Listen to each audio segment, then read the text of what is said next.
A bitter fight between Michael Jordan and NASCAR is unfolding in a federal courtroom in uptown Charlotte. It is a battle that could rip apart the top motorsport series in the country. The retired NBA Hall of Famer was spotted entering the courthouse this morning ahead of jury selection. Jordan, who co-owns a 2311 racing team alongside NASCAR star driver Denny Hamlin at the Top Cup Series level, along with another team, Front Row Motorsports, they claim the stock car series is violating antitrust laws by leaving its teams no options but to comply with the rules and financing that they don't agree with.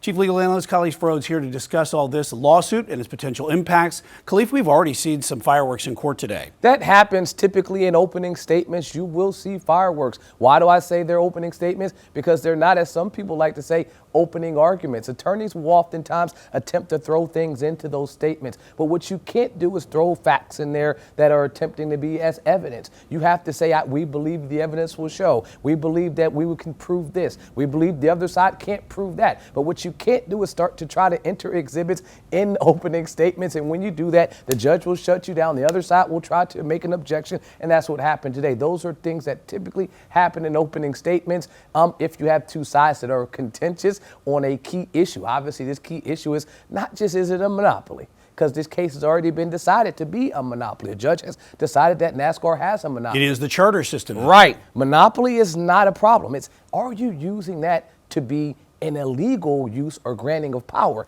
And that's what this case is going to decide. You asked about charter systems, Brian. I say the best way I can describe it to folks sitting at home is like a franchise system in any other sport, like in the NBA or the NFL. NASCAR wants its owners to purchase this access to grabbing a position and also to be able to share in the profits. The only problem with that, and that's what Michael Jordan and these other folks are saying, is that, well, you guys aren't sharing the larger pot of the profit. They're revocable at your will and your discretion. And because of that, we're not allowed to participate in this sport, because if we invest money this year, you may take the money away from us in our team's charter next year. All of that will be problematic, and that's what NASCAR is saying. Hey, we've got options for you guys. You can go out there and use the open system if you want to, because you don't have to use our charters to participate. Michael Jordan, we saw him in court. Everybody knows who Michael Jordan is, and that could influence the jury. We've already seen a little bit of that today. Michael who? Oh, I'm just saying. Michael Jordan, right? So this is a who's who of names. Michael Jordan obviously just is one of them. But in the NASCAR world, you got Hall of Famers all throughout it. You got Hendricks, you got Childress, you got Penske. There are Hall of Famers throughout this entire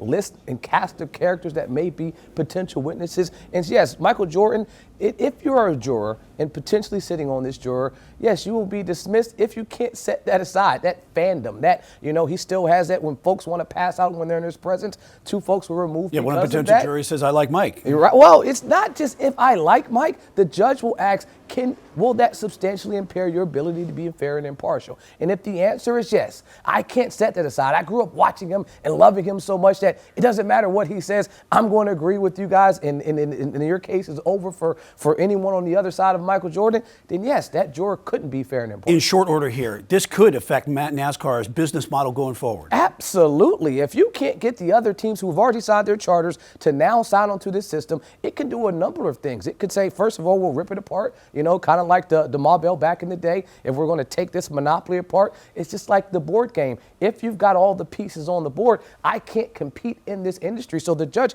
has a number of ways and remedies in place, the charter system being one of them. The other owners want to keep the charter system. Michael Jordan and Hamlin are saying, look, this system is not fair to us, and because it's not fair, you guys are violating antitrust, and those antitrust violations are costing us our bottom line. We're paying more to participate in this, and we should be reaping some of the benefit. A blockbuster trial only getting underway, as we will keep following this here on Queen City News. Chief Legal Analyst Khalif Rhodes.